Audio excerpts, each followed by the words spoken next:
শ্যামলীর সামনে অহনাকে জব্দ করে ফ্ল্যাট থেকে বের করে দিল অনিকেত। হ্যাঁ বন্ধুরা, এমনটাই দেখা যাবে। তাই সম্পূর্ণ জানতে ভিডিওটিতে লাইক দেওয়া, চ্যানেলটি সাবস্ক্রাইব করে দেখতে থাকো।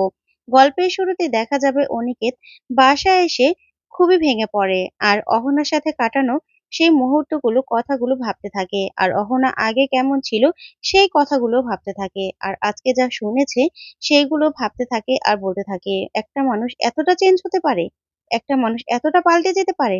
আমি তো ভাবতেই পারছি না যে যে অহনাকে আমি চিনতাম সেই অহনা পুরোপুরিভাবে পাল্টে গেল, একদমই অচেনা হয়ে গেল। এই কথাগুলো ভেবে খুবই কষ্ট পেতে থাকে। ওইদিকে তখনই শ্যামলী আসে। শ্যামলী এসে দরজা বন্ধ দেখে বলতে থাকে, এ কি স্যার, দরজা বন্ধ করে কেন রেখেছেন? একটা মানুষ দরজা আটকে এভাবে গুমড়ে গুমড়ে মরবে আর আমি কিছুই বলবো না? না, এটা হতে পারে না। তারপরে দরজা নক করতে থাকে শ্যামলী আর বলতে থাকে, স্যার দরজা খুলুন, স্যার দরজা খুলুন। তারপরে দেখা যাবে যখনই অনিকেত দরজা খুলছিল না তখন শ্যামলী ভাবছিল ঠাম্মিকে ডাকবে। ঠিক তখনই অনিকেত দরজাটা খুলে দিলেই শ্যামলী দেখে অবাক হয়ে যায়। তারপরে অনিকেত শ্যামলীকে ভিতর এনেই দরজাটা আবার লক করে দেয়। তখন শ্যামলী অনিকেতকে বলতে থাকে, স্যার আপনি প্লিজ কষ্ট পাবেন না, আপনি একটুও কষ্ট পাবেন না। তখন অনিকেত বলতে থাকে, আচ্ছা শ্যামলী, মানুষ এতটা পাল্টে যেতে পারে? যে অহনাকে আমি চিনতাম নিশ্চয় ওর মধ্যে এরকম কিছু ছিল যার জন্য ওকে আমি ভালোবেসেছিলাম। আমি এতটা ভুল করেছি, আমার মধ্যে এতটা ভুল ছিল যে ওকে আমি চিনতেই ভুল করেছি। তখন শ্যামলী বলতে থাকে, স্যার ওর মধ্যে তখনও লোভের বীজটা ছিল, আপনি বুঝতে পারেননি। আপনি তো সাদা মনের মানুষ, মানুষকে সহজেই বিশ্বাস করে ফেলেন। আপনার মতো তো সবাই নয়। তবে না, আপনি এরকমই থাকবেন সত্যি।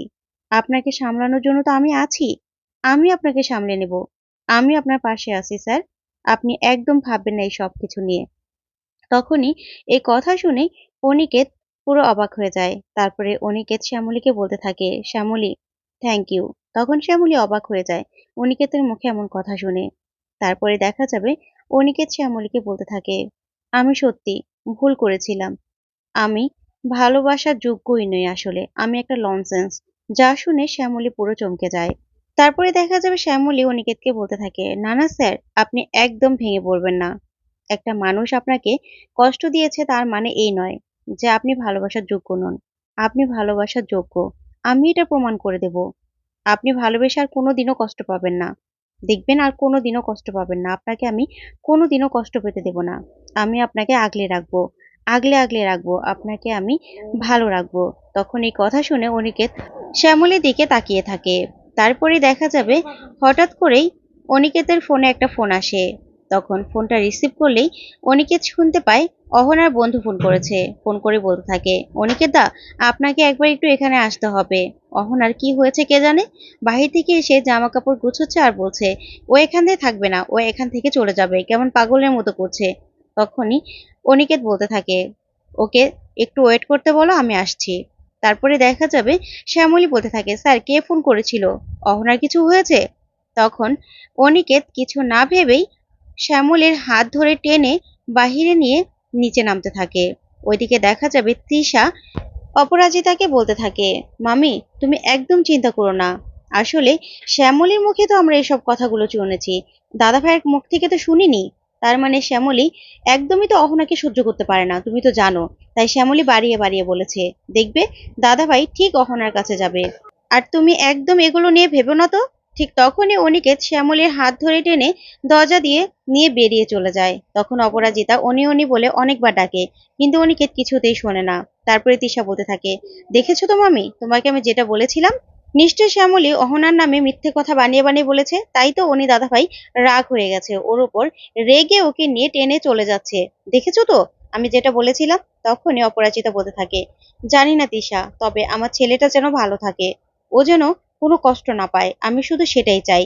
এই বলে সেখান থেকে অপরাজিতা চলে যায়। ওইদিকে তিশা সাথে সাথে অহনাকে ফোন করে বলতে থাকে, অহনা কি হয়েছে গো? তখন অহনা বলতে থাকে, অনিকেত কোথায়? তখন তিশা বলে, দাদাভাই তো এখনই শ্যামলীকে টানতে টানতে নিয়ে বেরিয়ে চলে গেল। শ্যামলীর উপর অনেক রেগে আছে, দেখে বোঝা যাচ্ছে। কিন্তু হয়েছেটা কি?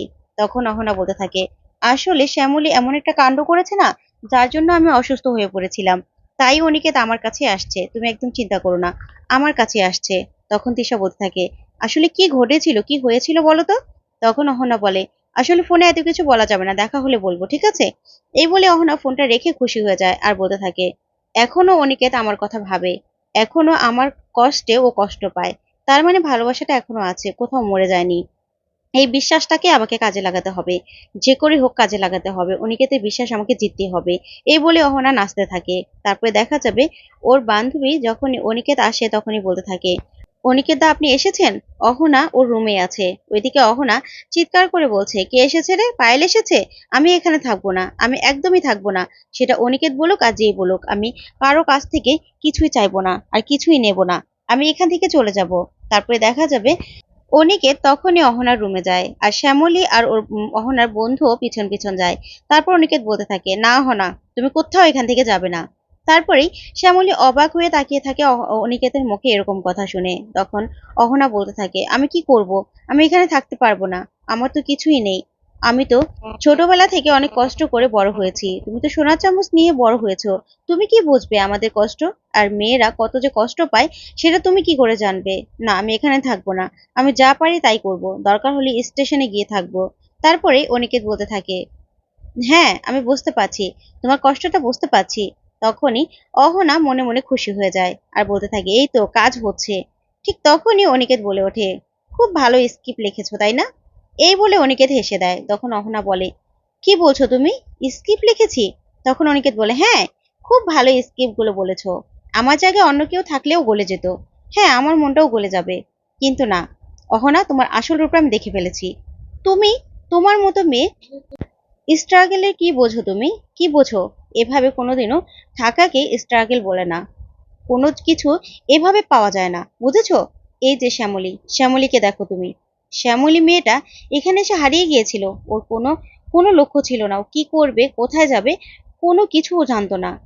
ওর কোনো লক্ষ্যই ছিল না। ও এখানে এসে হারিয়ে গিয়েছিল। ও কি করবে সেটাও বুঝতে পারছিল না। ওর লক্ষ্য ছিল ও এগিয়ে যাবে।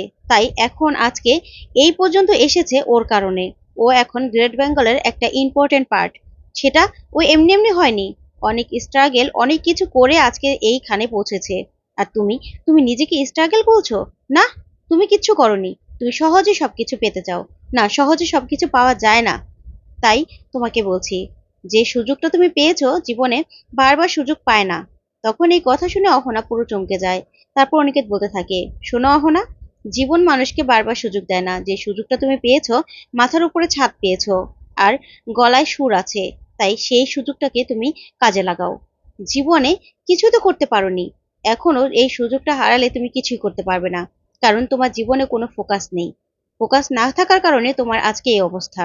তাই এখনো বলছি যে শ্যামলীর মতো একটা মানুষকে পাশে পেয়েছো, তোমার মাথায় ছাদ রয়েছে আর গলায় সুর রয়েছে, তাই এখনো এই সুযোগটাকে কাজে লাগাও, সামনে এগিয়ে যাও। তখন শ্যামলী এই কাণ্ড দেখে মনে মনে বলতে থাকে, মহেশ্বর গো, আমি কি সত্যি দেখছি? আমাকে একটা চিমটি কাটো তো। আমার তো মনে হচ্ছে আমি স্বপ্ন দেখছি। স্যার নিজেই কথাগুলো বলছে, অহনার সামনে আমার কথা বলছে, আমার কথা। তারপরে দেখা যাবে অনিকেত এই কথাগুলো বলে শ্যামলীকে বলতে থাকে, শ্যামলী, চলে আসুন। এই বলেই অনিকেত বেরিয়ে চলে যায় আর শ্যামলীও বেরিয়ে চলে যায়। তখন অহনা মনে মনে বলতে থাকে, এতটা অপমান করলো অনিকেত আমাকে, এতটা! না, কিছুতেই আমি হার মানবো না। এর শেষ আমি দেখিয়ে ছাড়বো। আমি কিছুতেই হার মানবো না। এই ভেবে অহনা এক দৃষ্টিতে তাকিয়ে থাকে। তো বন্ধুরা, আজকের আপডেটটি কেমন লাগলো অবশ্যই কমেন্ট করে জানাতে ভুলবেন। আর পরবর্তী আপডেট পেতে অবশ্যই চ্যানেলটি সাবস্ক্রাইব করবে। ধন্যবাদ।